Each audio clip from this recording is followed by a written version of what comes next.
আর এই মুহূর্তে বিস্ফোরক তথ্য আপনাদের সামনে তুলে ধরবো। শেখ মুজিবুর রহমানের খুনি এখনো পর্যন্ত তাহলে জীবিত রয়েছে। শেখ মুজিবুর রহমানের খুনি এখনো পর্যন্ত জীবিত, তথ্য মারফত যেমনটা এখনো পর্যন্ত খবর। 50 বছর পর প্রকাশ্যে মুজিবের খুনি শরীফুল হক ডালিম, পরিচিত মেজর ডালিম নামে। সোশ্যাল মিডিয়ায় সাক্ষাৎকার মেজর ডালিমের। বাংলাদেশ সেনার প্রাক্তন কর্তা এই ডালিম। মুজিব হত্যায় ডালিমকে ফাঁসির আদেশ। বর্তমানে পলাতক মেজর ডালিম। আরো একবার আপনাদেরকে জানাই, খুনি মেজর ডালিম এখনো পর্যন্ত বহাল তবিয়াতে রয়েছে। 50 বছর পর প্রকাশ্যে মুজিবের খুনি শরীফুল হক ডালিম, পরিচিত মেজর ডালিম নামে, এবং সোশ্যাল মিডিয়ায় সাক্ষাৎকার মেজর ডালিমের। বাংলাদেশ সেনার প্রাক্তন কর্তা ছিল এই ডালিম, এবং মুজিব হত্যায় ডালিমকে ফাঁসির আদেশ দেওয়া হয়। বর্তমানে পলাতক মেজর ডালিম। 50 বছর পর প্রকাশ্যে মুজিবের খুনি। 50 বছর পর প্রকাশ্যে মুজিবের খুনি আজ অত্যন্ত প্রাসঙ্গিক হয়ে দাঁড়াচ্ছে গোটা বিষয়টা। তার কারণ, একদিকে বাংলাদেশে যে অরাজকতা চলছে, সেই অরাজকতার পাশাপাশি শেখ মুজিবকে যেভাবে রীতিমতন তাকে তার সমস্ত রকমের স্মৃতিকে নিশ্চিহ্ন করে দেওয়ার চেষ্টা চলছে, তারই মধ্যে এই তথ্য সামনে আসছে। রাজাগোপাল ধর চক্রবর্তী, আন্তর্জাতিক সম্পর্ক বিশেষজ্ঞ, তিনি এই মুহূর্তে আমাদের সঙ্গে রয়েছেন। রাজাগোপাল বাবু, আপনার প্রথম প্রতিক্রিয়া। যে খবর আমরা এই মুহূর্তে দেখাচ্ছি, 50 বছর পর প্রকাশ্যে মুজিবের খুনিকে দেখতে পাওয়া যাচ্ছে, যেখানে শরীফুল হক ডালিম, যে পরিচিত মেজর ডালিম নামে, সোশ্যাল মিডিয়ায় সাক্ষাৎকার মেজর ডালিমের। হ্যাঁ, দেখুন, উনি কিন্তু মৃত্যুদণ্ডে দণ্ডিত আসামি। উনি বাংলাদেশের বাইরে ছিলেন বা পাকিস্তানে বোধহয় গেছিলেন কিনা। তারপরে গতকাল তো দেখলাম সোশ্যাল মিডিয়া নানান ওনার ইন্টারভিউ বেরিয়েছে।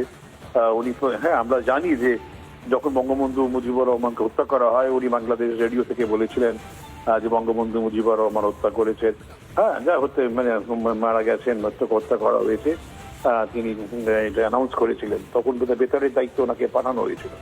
এই মানুষটা যখন দেখুন বাংলাদেশে যাকে মৃত্যুদণ্ডপ্রাপ্ত আসামি, তাকে নিয়ে এসে সোশ্যাল মিডিয়ায় বলছে, আর যিনি শান্তির কথা বলছিলেন, আমাদের যিনি চিন্ময় মহাপ্রভু, তাকে কিন্তু জেলে রেখে দিয়ে, হ্যাঁ, তারা যাচ্ছে। বোঝাই যাচ্ছে যে বাংলাদেশে কিসের শাসন চলছে। যিনি বঙ্গবন্ধু মুজিবুরের হত্যা one of the chief accused, যাকে মৃত্যুদণ্ড দেওয়া হয়েছিল, তাকে বাংলাদেশে দেখা যাচ্ছে সোশ্যাল মিডিয়ায়। এটা বোঝা যাচ্ছে যে বাংলাদেশ কি করতে চাইছে।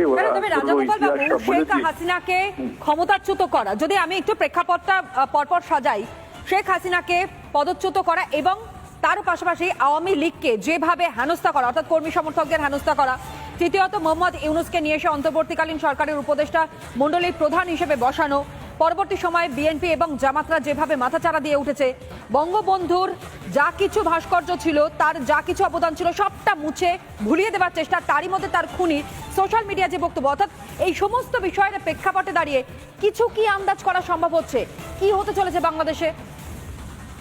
দেখুন, বাংলাদেশ ওরা এই মুহূর্তে চাইছে সম্পূর্ণ ভারত বিদ্বেষ, এবং ওরা মনে করছে যে বাংলাদেশের যিনি সৃষ্টি করেছেন সেই বঙ্গবন্ধু এবং তার পরিবার থেকে বাংলাদেশের পুরোপুরি মুচ্ছিন্ন করে দেওয়া। বঙ্গবন্ধুর নাম করা বেশ কিছু ইনস্টিটিউশনের নাম ওরা পাল্টাচ্ছে, এবং যার খুনিকেও নিয়ে এসে হাজির করছে।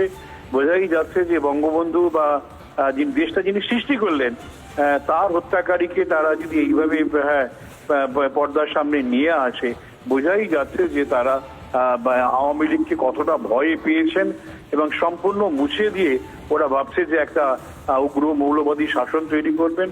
এখন বাংলাদেশের মানুষ এটা কতটা গ্রহণ করে সেটা আমাদের দেখার ব্যাপার আছে। কিন্তু সরিয়ে দেবার পরে গিয়ে তার খুনির এইরকম ভাবে সামনে আসা, এই দুটোর মধ্যে কি কোনো কিছু কানেক্ট করা সম্ভব হচ্ছে না? যে কিছু তো একটা পরিকল্পনা ছিল, যে কারণের জন্য এতদিন গা ঢাকা দিয়েছিল এই ব্যক্তি। হ্যাঁ, দেখুন, এরা প্রায় বয়স 80 বছরের উপর বয়স হবে। হ্যাঁ, এখন উনি শেখ হাসিনা যখন চলে গেছেন, তখন এরা যোগাযোগ করে, উনি কোথায় ছিলেন কেউ তো জানে না, সুতরাং এরা সব থেকে কবর থেকে উঠে আসছে বলেই মনে হচ্ছে। তো এদের কি করার ক্ষমতা আছে আমি জানি না, তবে এটাই হচ্ছে সিম্বল যে যারা মুজিবকে হত্যা করেছে তাদেরকে আমরা পুরস্কার দিচ্ছি, গ্রহণ করছি।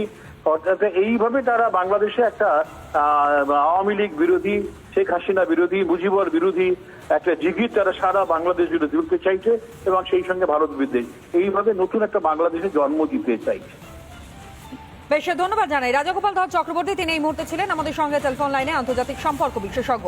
আর যে নানা ধরনের কন্টেন্ট দেখার জন্য লাইক করুন, শেয়ার করুন আমাদের ফেসবুক পেজ, সাবস্ক্রাইব করুন আমাদের ইউটিউব চ্যানেল। পাশাপাশি অন্যান্য ব্রেকিং নিউজের জন্য অবশ্যই চোখ রাখুন রিপাবলিক বাংলায়।